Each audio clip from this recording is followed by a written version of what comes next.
Hello students, my name is Ajay Raj. हम पुरानी video को, जो हमारी फर्स्ट वीडियो है इस सीरीज़ के लिए, उसको कंटिन्यू रखते हैं। सो हमने एक्सरसाइज फर्स्ट 1.1 के एग्जाम्पल्स फिनिश कर लिए थे हमने।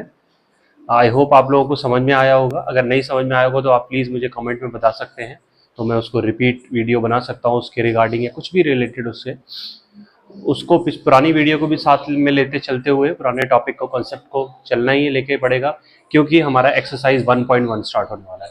उसके बाद जो है हम अदर रेफरेंस बुक के क्वेश्चन जो होते हैं वो टफ लेवल के, हॉट्स एंड लॉट्स, वो भी कोशिश करेंगे हम करने के लिए on the basis of this same concept. Alright, so exercise 1.1 हम स्टार्ट करने वाले हैं। Express each numbers as a product of its prime factors. It means there are so many parts.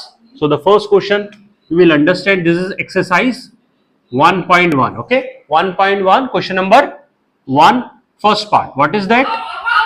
140 So 140 का आपका क्या करना है बच्चे? Product of its prime factors. Product of its prime factor का मतलब क्या है? Fundamental theorem of arithmetics. Okay, fundamental theorem of arithmetics, it means तो आपको फैक्टर्स ही निकालने एक तरीके से प्राइम नंबर्स के लिए। तो फैक्टर्स निकालना मैंने आपको बताया था 140 का कैसे करते हैं? सबसे छोटे डिजिट से करते हैं। ओके, चाहो तो आप बड़े डिजिट से भी कर सकते हो, वो भी चल जाता है, लेकिन छोटे डिजिट से करते हो तो कोई भी मिस्टेक होने के चांसेस बहुत कम रहते हैं। ऑलराइट, सो 2 7 जा 40 0, उसके बाद 2 से फिर दोबारा करेंगे, 2 3 जा 6, फिर 2 5 जा 10, उसके बाद 2 के टेबल से नहीं जाएगा तो 3 के टेबल से भी नहीं जाएगा, 5 से जा सकता है, 5 7 जा 35, फिर 7 1 जा 7, डन। तो यानी कि प्राइम फैक्टराइजेशन हमारा हो गया 140 का। सॉल्यूशन में हम यहाँ पे लिखेंगे 140 equals to 2 into 2 into 5 into 7, but this is not the perfect answer. यहाँ पे लिखेंगे तो भी मार्क्स मिलने के चांसेस है, लेकिन फिर भी आप परफेक्ट आंसर लिखिए। क्या तरीका है बेटे? एक्सपोनेंट फॉर्म में लिखना, 2 की power 2 raise to power 2 multiply 5 raise to power 1 into 7 raise to power 1, this is your final answer. Okay, हमने एग्जाम्पल नंबर 1 किया था ना, उसी तरीके से है। ठीक है, सेकंड पार्ट भी बता दूं, इस तरह से कई सारे पार्ट है वो आपको करना पड़ेगा। आप ट्राई कीजिए, नहीं आता तो आप मुझसे डिस्कस कीजिए। ओके, कमेंट कीजिए, मैसेज कीजिए, किसी भी तरीके से, मेरे हिसाब से हो जाएगा। ये सारी चीज बेसिक चीज है। फर्स्ट चैप्टर बहुत स्टार्टिंग में ही सबका हो गया, मार्च में, अप्रैल में, क्योंकि सेशन स्टार्ट हो गया था। अभी तो फिर भी अगस्त चल रहा है। Okay, today is date, what is the date of today? 15th of August। Okay, 15th of August, independence day. So उस समय मैं आप लेक्चर रिकॉर्ड कर रहा हूँ इस समय। सो सेकंड पार्ट भी मैं बता देता हूँ फिलहाल, जल्दी से जल्दी, किस तरह से आप लोग करेंगे इसको। इस तरह से अगर आप करेंगे, ये आप रफ में ना करके इसको फेयर में शो करेंगे तो ज्यादा मार्क्स मिलने के, मतलब ज्यादा मतलब नहीं कि एग्जामिनर आपको पूरी तरह से मार्क्स देने में इजीली सेटिस्फाइड होगा, है ना। चाहो तो उसको रफ में भी कर सकते हो, लेकिन फेयर में करो। वही चीज करनी है रफ में कर रहे हो, है ना, वही चीज फेयर में शो कर दोगे सामने तो भी कोई दिक्कत। रफ में कर रहे हो तो यहाँ पे रफ करके शो करके उधर भी कर सकते हो, एक ही बात है। तो जैसे 156 है यहाँ पे, तो सेम टू सेम 156 का करेंगे बच्चे। सो 2 7 जा 14, फिर इधर चला गया 2 8 जा 16, फिर दोबारा से 2 3 जा 6, फिर इधर चला गया, इधर 2 6 जा 18 और 2 9 जा 18, सॉरी। उसके बाद 2 से नहीं जाएगा, अब क्या करेंगे? 3 से जाएगा, 3 1 जा 3, 3 3 जा 9, अब 13 13 1 जा 13। ओके, ये सभी नंबर जो है वो सब प्राइम नंबर्स है। ठीक है, product of its prime numbers, वही क्वेश्चन में बोल रहा था कि भाई प्रोडक्ट निकालो प्राइम नंबर्स के। तो प्रोडक्ट मतलब मल्टीप्लिकेशन, और प्राइम नंबर्स के इसको कन्वर्ट करना है तो कन्वर्ट कर दिया। इसी तरह से हम सॉल्यूशन में लिखेंगे यहाँ पे, सर 156 के हमने फैक्टर्स निकाले, 2 into 2 into 3 into 13, it means the final answer will be 2 raise to power 2 into 3 raise to power 1 into 13 raise to power 1, this is your final answer. Everybody got it? So ये simple सी चीज है। अब second question की ओर चलते हैं हम लोग। I hope आप लोगों को समझ में आ रहा होगा। सो हम लोग सेकंड पार्ट के लिए, सेकंड क्वेश्चन के लिए चलेंगे हम यहाँ पे। वेट, डस्टर कहाँ लेके? डस्टर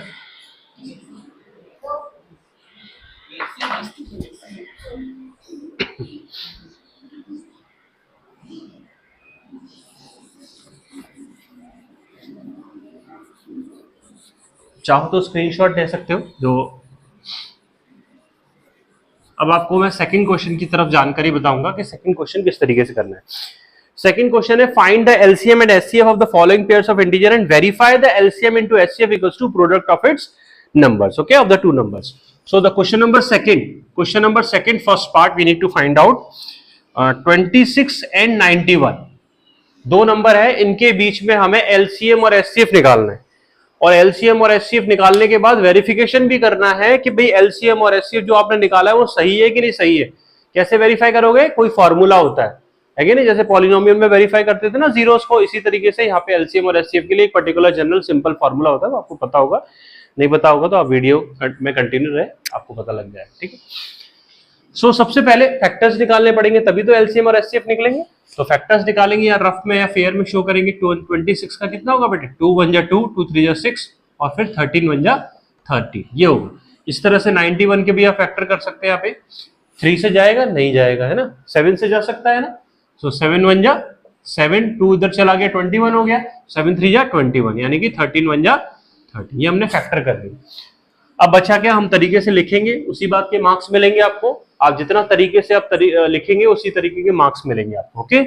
आप शॉर्टकट अपनाएंगे तो मार्क्स एग्जामिनर भी बहुत कंजूसी करेगा, शॉर्टकट अपनाएगा मार्क्स देने में, ठीक है। तो 26 इक्वल्स टू 2 मल्टीप्लाई 30, इसको तरीके से लिखोगे तो क्या लिखोगे? 2 raise to power 1 multiply 13 raise to power 1, है ना। चाहो तो इधर भी कर सकते हो शॉर्ट में।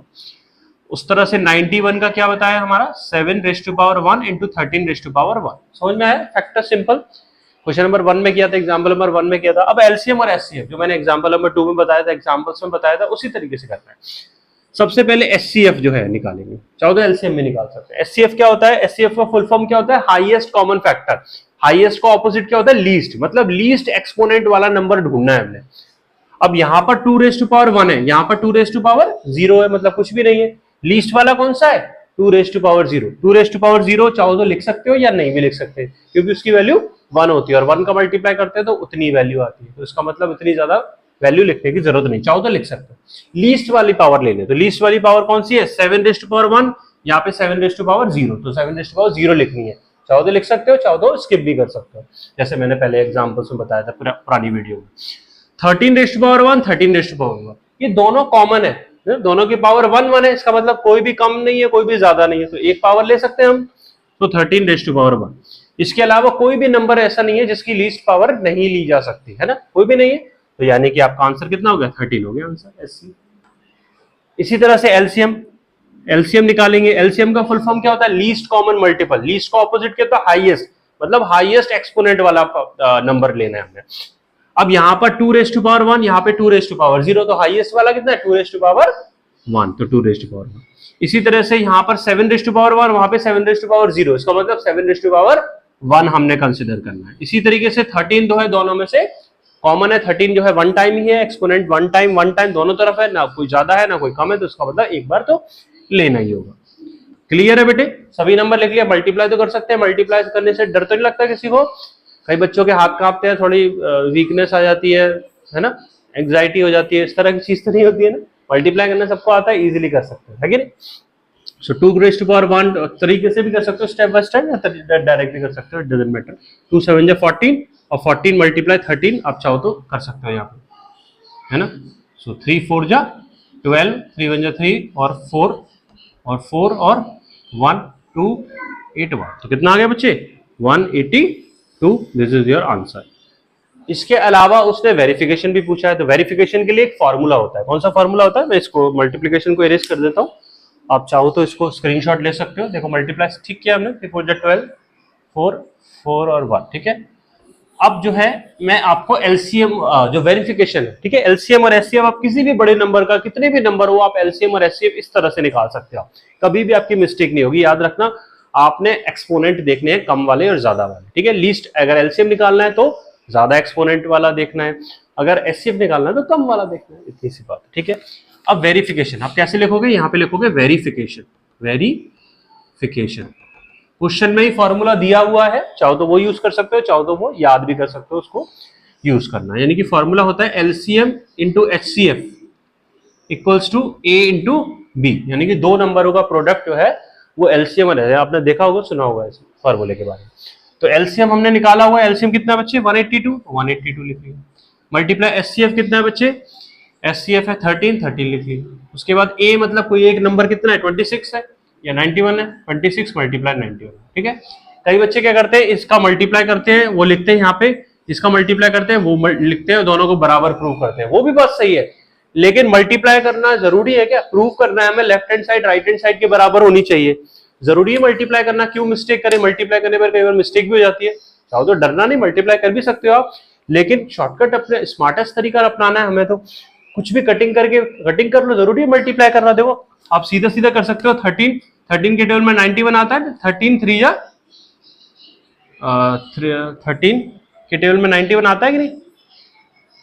7 के टेबल में आता है ना, 13 7 जा, देखो 7 से कटिंग होगी। अब 7 को इसको कटिंग कर दो, 7 2 जा 14, कितना बचा 4, 7 6 जा 42, कितना आ गया 26 इक्वल टू 26। इसका मतलब क्या हो गया? Left hand side equal to right hand side, यानी कि वेरीफाइड हो गया। मल्टीप्लाई करने से बच गए हम लोग, है ना। किसी भी तरीके से हमें तो left hand side right hand side बराबर करनी है, हो गया हमारा काम। मिल गए आपको 2 नंबर। आपने प्राइम फैक्टराइजेशन भी किया, साथ में शो भी किया, एलसीएम और एचसीएफ भी निकाला, वेरिफिकेशन भी निकाला, फार्मूला भी लिखा, तरीके से सब कुछ लिखा, पूरे नंबर मिल जाएंगे। समझ में आ गई मेरी बात? इस तरीके का कोई भी क्वेश्चन होगा आप इसी तरीके से अटेम्प्ट करेंगे, भले वो कितना भी बिग नंबर हो या कोई भी नंबर्स जो है, कोई भी नंबर वो वेरिएबल की फॉर्म में दिए हो। कई क्वेश्चन लॉट्स और हॉट्स में मैं बताऊंगा आपको, वेरिएबल की फॉर्म में देंगे तो उससे घबराना नहीं, ठीक है। कुछ बच्चे घबरा जाते हैं बेटे, हाथ कांपने लग जाते हैं, तो हाथ कांपने वाले बच्चे तो है नहीं हमारे वीडियो चैनल में, सीरीज में, है कि नहीं। डेंजर स्ट्रॉन्ग बंदे हैं, है कि नहीं। चलो, सो क्वेश्चन नंबर 2 के 2 पार्ट और है, वो आप लोग कर सकते हो, ट्राई करके देखो, नहीं आता तो आप मुझसे जरूर डिस्कस करो। तो हमें जल्दी से जल्दी हमें सीरीज को इस तरह से रखना है। क्वेश्चन चाहो तो मैं सभी करा सकता हूं, लेकिन वो जरूरी नहीं है, वो तो आप स्कूल में भी सीख रहे हो और किसी भी सॉल्यूशन में आप चेक कर सकते हो हर एक चीज का ना। आप कॉपी करते हो, फेयर कॉपी कंप्लीट करने के लिए इधर उधर से आप देखते भी होंगे या नहीं भी देखते होंगे।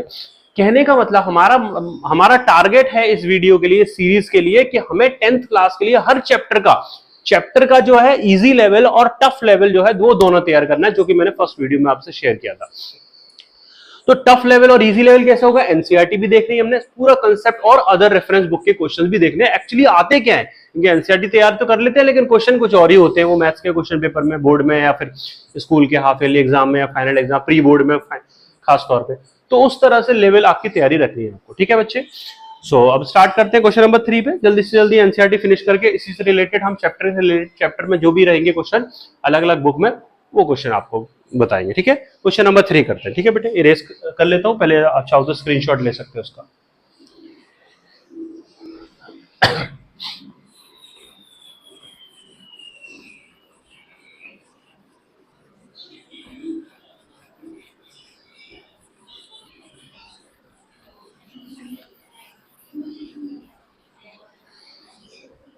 हाँ जी, क्वेश्चन नंबर 3 क्या कहता है बच्चे? Find the LCM and HCF of the following integer by applying the prime factorisation method. मतलब सेम चीज करना है, नंबर 3 दिए हुए हैं लेकिन वेरिफिकेशन नहीं करना है। इसका मतलब बच गए हम, है ना, वेरिफिकेशन से, मतलब कम ही काम करना है। तो अच्छा है, सेम काम करना है जो क्वेश्चन नंबर 2 में किया। तो क्वेश्चन नंबर 3 में हम यहाँ पे हेडलाइन लिखेंगे क्वेश्चन नंबर 3 के लिए। फर्स्ट पार्ट है क्वेश्चन नंबर 3 का 12, 15 एंड 21। इसका एलसीएम और एचसीएफ निकालना है, सिर्फ इतना काम करना है। तो फैक्टर्स निकालेंगे सबसे पहले, प्राइम फैक्टराइजेशन या फिर फंडामेंटल थ्योरम ऑफ अरिथमेटिक, जो आपको पहला कांसेप्ट बताया है, ठीक है। तो 12 के फैक्टर कैसे निकालते हैं बच्चे? ऐसे 2 6 जा 12, उसके बाद 2 3 जा 6, उसके बाद 3 1 जा 3। इसी तरह से 15 की भी निकाल सकते हैं हम यहाँ पे, 3 5 जा 15। सॉरी, अच्छे से लिखो बेटे, जितना सुंदर लिखेंगे उतना बेटर रहेगा, ठीक है। और इसी तरह से 21 का भी 3 7 जा 21 और 7 1 जा 7। सो फाइनली हमने फैक्टर्स निकाल लिए, लेकिन उसको तरीके से लिखना जरूरी है। मार्क्स इसके नहीं मिलेंगे, मार्क्स जो लिख रहे हो आप यहाँ पे उसके मिलेंगे, ठीक है। सो सॉल्यूशन में आप लिखेंगे यहाँ पे 12 equals to 2 raise to power, चाहो तो डायरेक्ट लिख लो 2 इंटू 3 रेज़ टू पावर 1। इसी तरह से 15 का आप लिखेंगे 3 raise to power 1 into 5 raise to power 1। इसी तरह से 21 का लिखेंगे 3 raise to power 1 into 7 raise to power 1। अब क्या निकालेंगे? सबसे पहले एचसीएफ, चाहो तो एलसीएम भी निकाल सकते, ठीक है। एचसीएफ का क्या बताया था मैंने पिछले क्वेश्चन में? एचसीएफ का फुल फॉर्म क्या होता है? हाईएस्ट कॉमन फैक्टर, और हाईएस्ट का ऑपोजिट क्या होता है? लीस्ट, कम से कम, मिनिमम। सो मिनिमम पावर वाला देखना है। यहाँ 2 रेज़ टू पावर 2 है, यहाँ 2 रेज़ टू पावर 0, यहाँ 2 raise to power 0। Minimum least वाला कौन सा है? 0 वाला। तो 0 वाला चाहो तो लिखो या ना लिखो, उसकी वैल्यू 1 होती है, ठीक है। इसी तरह से 3 raise to power 1, 3 raise to power 1, 3 raise to power 1। इसका मतलब तीनों बराबर है, तो एक बार तो लिखना पड़ेगा 3 रेज़ टू पावर 1। यहाँ पे 5 रेज़ टू पावर 1, यहाँ 5 रेज़ टू पावर 0, यहाँ 5 रेज़ टू पावर 0। तो 0 वाला लेंगे, 0 वाला लिखने की जरूरत नहीं है। इसी तरह से 7 रेज़ टू पावर 1, यहाँ पे 0, यहाँ पे 0, तो लिखने की जरूरत नहीं है। कोई नंबर बचा जिसको हमने कंसिडर नहीं किया, जिसको हमने वैल्यू नहीं दी, इज्जत नहीं दी, सब नंबरों को इज्जत दी है ना जो इन फैक्टर्स में है, बाकी और कुछ लेना नहीं, इसका मतलब यही हो गया। तो एचसीएफ कितना आ गया 3 आपका आंसर हो। अब एलसीएम निकालेंगे, एलसीएम में क्या किसको तवज्जो देना बेटे, लीस्ट कॉमन मल्टीपल, उसका ऑपोजिट क्या होता है हाईएस्ट, यानी कि हाईएस्ट एक्सपोनेंट वाला। सो 2 हाईएस्ट है, बाकी जगह 0 0 है तो 2 लिख लिया। 3 कॉमन है तो 3 ले लिया, वो हाईएस्ट में भी कंसिडर होगा, कॉमन में भी होगा, लीस्ट में भी होगा। इसी तरह से 5 ज्यादा है 1 लिख लिया, 7 ज्यादा है, ठीक है, बाकी जगह 0 0। क्लियर है ना। अब इसका सिंपल कर लो, 2 मतलब 4, 3 5 जा 15 मल्टीप्लाई 7, अब 15 4 जा कितना होता है बच्चे 60 है ना, 4 5 जा 20, 4 जा 60, 60 मल्टीप्लाई 7 मतलब 7 6 जा 42, 420। कोई बच्चा है यहाँ पे 420 नहीं होगा ना, बहुत बढ़िया, आप हमारे वीडियो में हैं, इस तरह से 420 वाले बच्चे कोई होंगे नहीं है ना, लेकिन 420 ही करना, सबको अंदर तो होता ही है, सबको आता ही है कि नहीं, लेकिन यूज मत करना बेटे। क्लियर है कि नहीं। चेक कर लो आप, क्वेश्चंस जो है 3 नंबर्स थे, उनका हमने फैक्टर्स निकाले, उसको तरीके से लिखे, एलसीएम और एचसीएफ निकाला, जो हम अक्सर क्वेश्चन में करते आ रहे हैं। आप चाहो तो स्क्रीनशॉट ले सकते हो। क्लियर, बाकी के सभी पार्ट्स आप लोग कर लोगे ना, कोई नहीं आता है तो आप मुझसे डिस्कस कर, मेरे हिसाब से हो जाएंगे इस मेथड से आप करोगे, बाकी और भी मेथड आपको अगर आपको आते हैं तो उससे भी कर सकते हो, ठीक है, इजी आते हैं। क्वेश्चन नंबर 4 की ओर चले, क्वेश्चन नंबर 4 की ओर चलते हैं।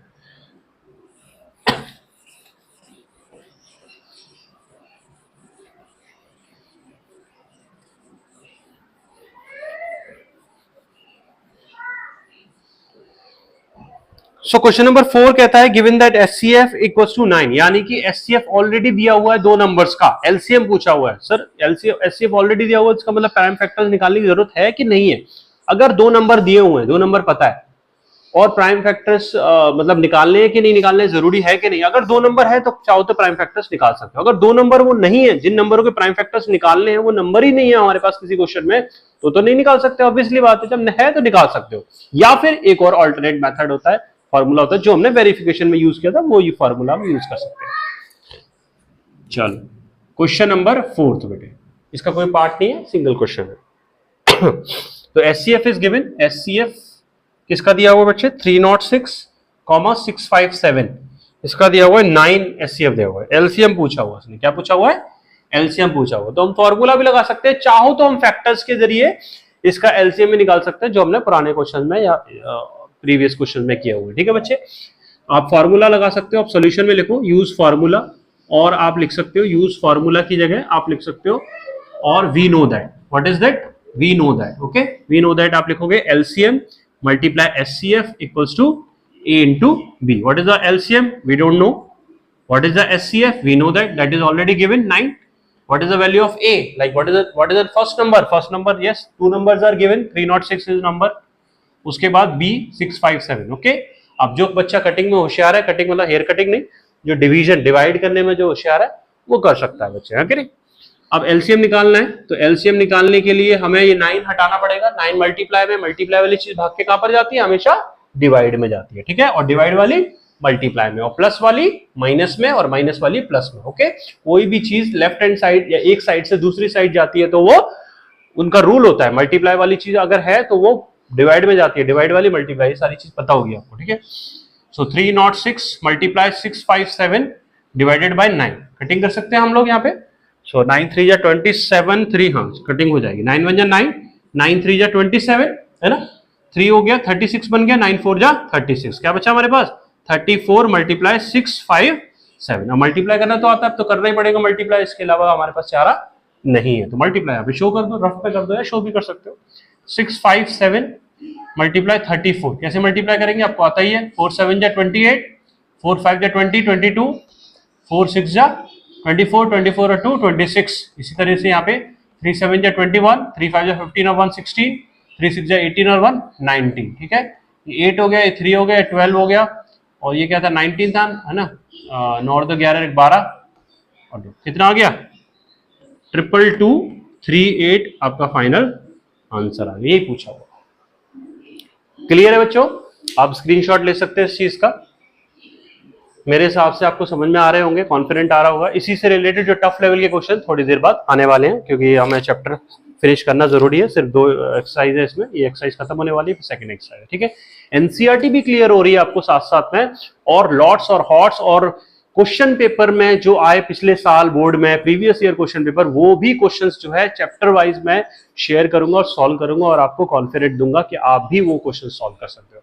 कोई भी क्वेश्चन, नया नया क्वेश्चन आप लाइए, कमेंट में दीजिए, मुझे बताइए, मैसेज कीजिए, वो क्वेश्चन भी मैं आप वीडियो में इंक्लूड करूंगा। ठीक है, कोई भी क्वेश्चन हो जो टफ से टफ लेवल हो, ऑनलाइन दिख जाए, आपको इंटरनेट दिख जाए, या फिर आप सैम्पल पेपर में सीबीएसई के या क्वेश्चन पेपर कोई ऐसा हो रिकॉर्ड में पिछले पुराने 10 सालों में, या कोई भी, वो आप शेयर कर सकते हैं। वैसे मैं खुद शेयर करूंगा सभी क्वेश्चंस को। ठीक है, चलो अब नेक्स्ट क्वेश्चन करते हैं, क्वेश्चन नंबर 5। ठीक है बच्चे, क्वेश्चन नंबर 5 जो है ऐसा है, जो मैं ऑलरेडी एग्जांपल्स में बता चुका हूं, एक एग्जांपल में उससे रिलेटेड है।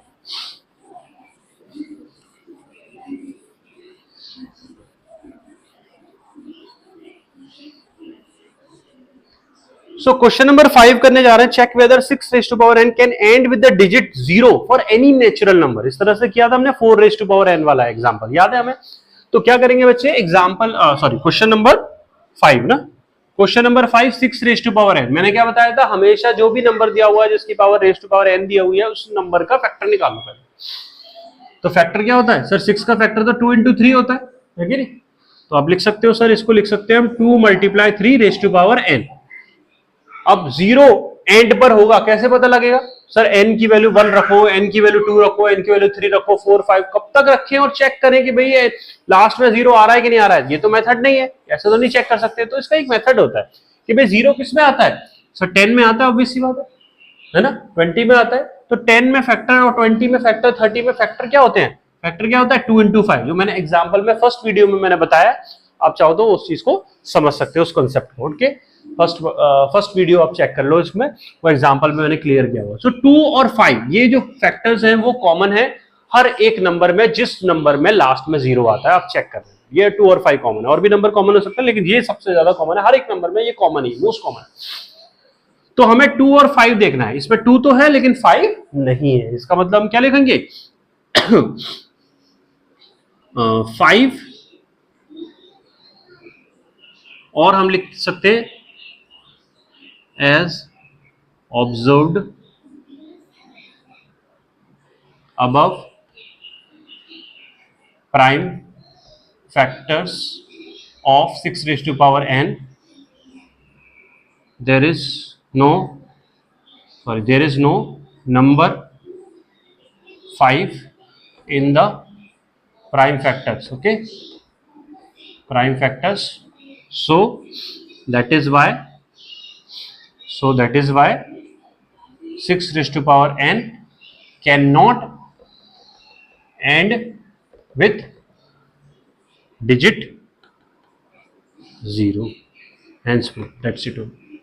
इसका कोई वैल्यू तो नहीं है, इसमें बताना यस और नो, क्या वो 6 रेज़ टू पावर लास्ट में, इसको अगर हम n रेज़ टू पावर 1 2 3, क्योंकि उसने बोला हुआ है n जो है नेचुरल नंबर है, नेचुरल नंबर मतलब 1 2 3 से लेके इन्फिनिटी तक। तो इन्फिनिटी तक चेक करने वाले नहीं है, इतनी अंदर दम तो है नहीं, मतलब दम है इन सब चीज़ों में थोड़ी यूज़ करना है, तो इस सब चीज़ों के लिए है ना। तो हम ये मेथड अप्लाई करके किसी भी तरह से इस कंसेप्ट या इस तरीके के क्वेश्चन को हम टैकल कर सकते हैं, सॉल्व कर सकते हैं। ये आप लिखना बहुत ज़रूरी है, रीजन लिखना है और फैक्टर्स के साथ प्रॉपर तरीके से, तो आपको पूरे मार्क्स मिल जाएंगे। क्लियर बच्चे? आप चाहो तो स्क्रीनशॉट ले सकते हो इसका। सो अब स्टार्ट करते हैं नेक्स्ट क्वेश्चन, क्वेश्चन नंबर 6 और 7, सिर्फ 2 क्वेश्चंस रहते हैं, फिर हम फिनिश करते हैं इसको जल्दी।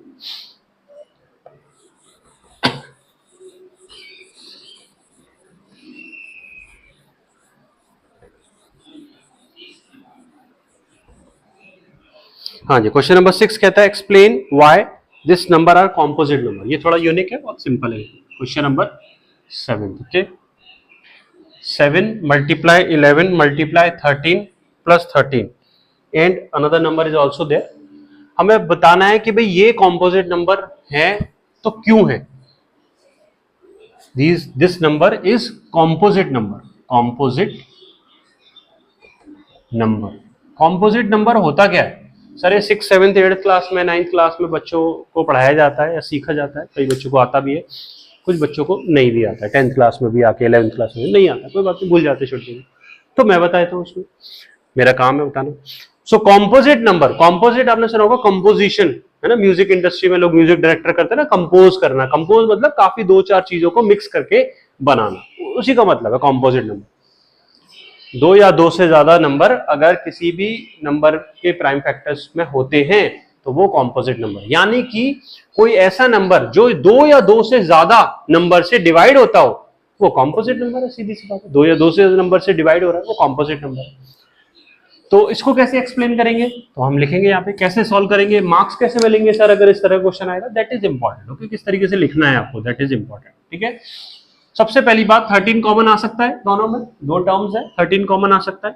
13 कॉमन ले लिया, बचा क्या, 7 मल्टीप्लाई 11 प्लस 1। ठीक है बच्चे, इसको चाहो तो मल्टीप्लाई कर लो, 13 7 11 जा 77 प्लस 1 कितना होगा बच्चे, 13 मल्टीप्लाई 78। 78 को चाहो तो फैक्टर करोगे तो कितना आएगा, 13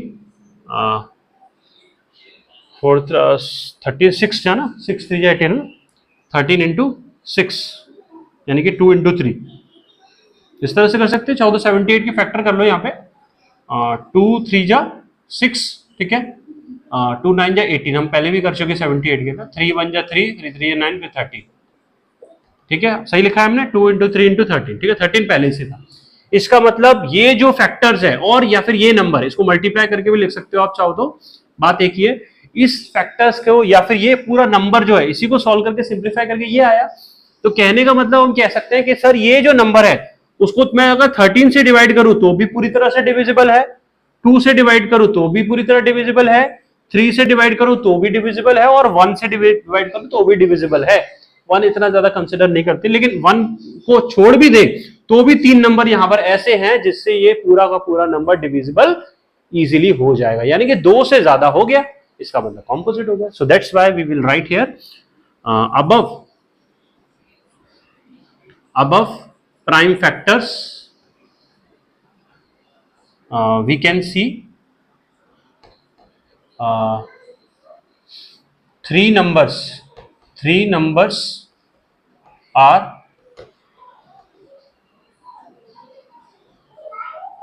fully divisible,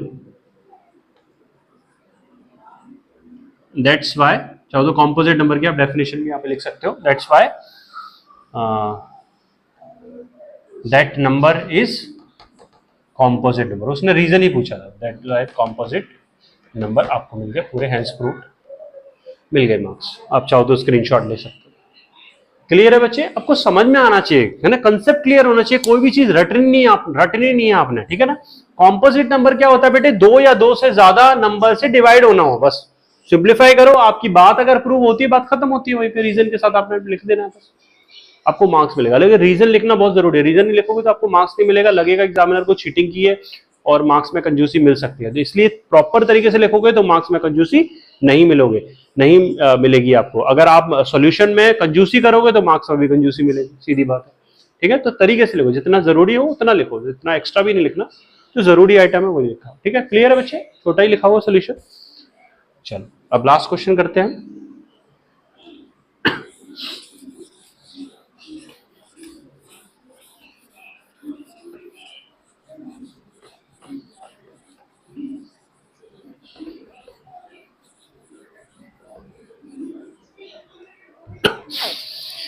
There is a circular path around a sports field. Sonia takes 18 minutes to drive one round of the field. Ravi takes 12 minutes for the same. Suppose they both start at the same point at the same time to go in the same direction. After how many minutes will they meet again at the starting point? It means मैं थोड़ा सा conceptual इसको समझा देता हूँ। There is a circular path, है ना, इस तरह से सर्कुलर पाथ है। क्वेश्चन नंबर डाल देते हैं, क्वेश्चन नंबर आई थिंक कौन सा 7th है, 7th लास्ट क्वेश्चन। ठीक है, तो सर्कुलर पाथ है इस तरीके का। वो कह रहे हैं कि भाई Sonia takes 18 minutes to drive one round of the field. Sonia जो है 18 मिनट्स लेती है इसका, है ना, Sonia takes 18 minutes to drive one round. Okay, चाहो तो ये जरूरी नहीं है, मैं समझाने के लिए बता रहा हूँ, डायरेक्ट कर सकते हो। इस तरह से रवि जो है वो लेता है बेटे, Ravi takes 12 minutes, okay, as comparison to Sonia, like 6 minutes early. So suppose they both start at the same point and same time. एक पॉइंट पे स्टार्ट होते हैं, यानी कि यहीं से मान लो स्टार्ट होते हैं वो दोनों, ए पॉइंट है, सेम टाइम पर गो इन द सेम डायरेक्शन, इसी डायरेक्शन में वो जाते हैं, इस तरीके से, इस तरह से जाते हैं, सेम डायरेक्शन में, तो वो ये अब यहाँ पर जो है दो पर्सन है, मान लो ए और बी है ना, ए और बी, सोनिया और रवि। तो इस तरह से जो सोनिया जो है जितना भी रन करेगी, ड्राइव कर रही है सॉरी, तो रवि जो है वो तेज आएगा क्योंकि वो जल्दी पहुंच रहा है, obvious सी बात है। तो वो कब जो है दोनों आपस में किस पॉइंट पे मिलेंगे, है ना। So after how many minutes will they meet again at the starting point, यानी कि will again how many minutes मतलब कितनी मिनट में वो दोनों एक साथ में मिलेंगे। ऑब्वियस सी बात है, पहले रवि पहुंच जाएगा, उसके बाद सोनिया आ जाएगी, तब जाके वो कितने मिनट में मिलेगी, पूरा कंप्लीट भी राउंड हो जाए, ये बताना है। क्लियर है, क्वेश्चन क्लियर है। तो सबसे पहले यहां पर जिक्र किया गया 18 और 12 मिनट्स का, सबसे पहले उसके फैक्टर्स निकालना है ना। सो 18 के फैक्टर तो आते हैं सभी को, है ना, 2 9 जा 18, 3 3 जा 9, 3 1 जा 3। इसी तरीके से 12 के भी हमें आते हैं सर, 2 6 जा 12 और 2 3 जा 6 और 3 1 जा 3। यानी कि हम लिखेंगे सबसे पहले सर 18 के फैक्टर जो है वो 2 raise to power 1 into 3 raise to power 2। इसी तरह से 12 के जो है sir 2 raise to power 2 multiply 3 raise to power 1। तो क्या निकालेंगे हम सर, इसमें एचसीएफ निकालना है कि एलसीएम निकालना है। सर ये जो वर्ड प्रॉब्लम्स होती है उसमें कैसे पता लगता है, तो मैं आपको बताता हूँ। जिसमें कंफ्यूजन हो, वैसे कंफ्यूजन तो मैं आपको हिंट दूंगा, क्लियर कर दूंगा उसमें, लेकिन मान लो सपोज कर लो इन केस ऑफ इमरजेंसी आप कंफ्यूजन में हो, उस दौरान आप एलसीएम और एचसीएफ दोनों निकाल दो, आपके मार्क्स तो मिलेंगे, कटेंगे तो नहीं, है कि नहीं। दोनों ही निकाल लो एलसीएम और एचसीएफ जब आप कंफ्यूजन में फंस गए हो तो। लेकिन मैं कोशिश करूंगा कि आपको हर वर्ड प्रॉब्लम में कोई ना कोई हिंट पता लगे और जिससे आपको पता लगे कि निकालना क्या, एलसीएम निकालना क्या, एचसीएफ निकालना। ठीक है बच्चे, जैसे कि इसने बोला है कि सेम टाइम सेम पॉइंट पर मिले, मतलब दोनों का कॉमन पॉइंट मिल रहा है। कॉमन मतलब एचसीएफ, ठीक है, हाईएस्ट कॉमन फैक्टर। तो आपको एचसीएफ निकालना पड़ेगा इसमें, ठीक है बच्चे। सो एचसीएफ क्या होगा बच्चे, हाईएस्ट कॉमन फैक्टर। हाईएस्ट का ऑपोजिट जो बताया मैंने लीस्ट, लीस्ट मतलब least exponent. Least exponent 2 raise to power 1, 2 raise to power 2, यानी कि 2 रेज़ टू पावर 1। इस तरह से 3 रेज़ टू पावर 1 कितना हो गया बेटे, 6। हाँ जी बच्चों, सो यहाँ पर आपने करना क्या है, एचसीएफ और एलसीएम दोनों चीज निकालनी है आपने। तो एचसीएफ निकाला 2 raise to power 1 highest common factor, यानी कि उसका ऑपोजिट लीस्ट हो गया, तो लीस्ट पावर वाला 2 रेज़ टू पावर 1 ले लिया। इस तरह से 3 raise to power 2, 3 raise to power 1, least वाला कौन सा है, 3 रेज़ टू पावर 1। एचसीएफ निकाल लिया, यहां से इस तरह से एलसीएम निकाल लिया। अब क्वेश्चन में पता कैसे लगेगा सर एलसीएम निकालना है कि एचसीएफ निकालना है, जहां पर कंफ्यूजन रहती है दोनों चीज निकालनी है। इस क्वेश्चन में कंफ्यूजन ये है कि आपको दोनों निकालनी है, उसके बाद आपको फाइनलाइज करना है एक्चुअली वो आंसर क्या पूछा गया, एलसीएम की एचसीएफ। कैसे पता लगेगा, अब वो दोनों आपस में चले, स्टार्टिंग पॉइंट में एक ही साथ में चले। अब सोनिया ने लिया 18 मिनट एक राउंड पूरा करने में और रवि ने लिया जो है 12 मिनट एक राउंड पूरा करने में। अब 6 मिनट में तो वो आपस में मिल नहीं सकते, इतनी जल्दी भाग तो नहीं सकते रजनीकांत की तरह, है कि नहीं। तो ऑब्वियस ही बात है वो 36 मिनट में आपस में वो एक ही पॉइंट पर मिलने वाले हैं। तो आपका आंसर 36 मिनट होगा, क्योंकि लीस्ट कॉमन मल्टीपल निकाला है मैं, एचसीएफ मतलब highest common factor, largest common factor. Largest common नहीं निकाला है हमने एलसीएम निकाला है, क्योंकि 36 मिनट बाद वो एक ही पॉइंट पर मिले। ऑलराइट, तो ये हमारा डिफरेंस रहेगा। कंफ्यूजन रहे तो दोनों ही निकाल के रखिए, अगर क्लियर है कुछ क्वेश्चन में आइडेंटिफाई पता लग जाता है तो वो निकालना रहता है। क्लियर है बच्चों, तो ये मैं आपको होप आपको ये वीडियो समझ में आई होगी। सो कोई भी क्वेश्चन में डाउट हो आप प्लीज मुझसे पूछ सकते हैं, इसके रिगार्डिंग कमेंट कर सकते हैं। लाइक कीजिए, शेयर कीजिए, सब्सक्राइब कीजिए, अपने फ्रेंड्स तक पहुंचाइए। ये वीडियोस, ये सीरीज जो है आप सभी को 10th वालों को देखना बहुत ज़्यादा ज़रूरी है। आपको कुछ और वीडियो देखने की ज़रूरत नहीं पड़ेगी, क्योंकि इसमें सभी चीज़ कवर हो रही है। एनसीईआरटी हो रही है, अदर रेफरेंस बुक हो रही है, सैम्पल पेपर्स हो रहे हैं, क्वेश्चन पेपर हो रहे हैं, सभी तरीके की चीज़ें चैप्टर वाइज जो है क्वेश्चन को समझा जाएगा। किस तरह से क्वेश्चन एक्चुअली बोर्ड में पूछे जाते हैं, प्री बोर्ड में पूछे जाते हैं, और किस तरह से अटेम्प्ट करने हैं, उस पर खास तौर पे इस सीरीज पर ध्यान दिया जा रहा है। ठीक है बच्चों, सो नेक्स्ट वीडियो मिलते हैं हम लोग। ओके, तो आज के लिए इतना ही, नमस्कार।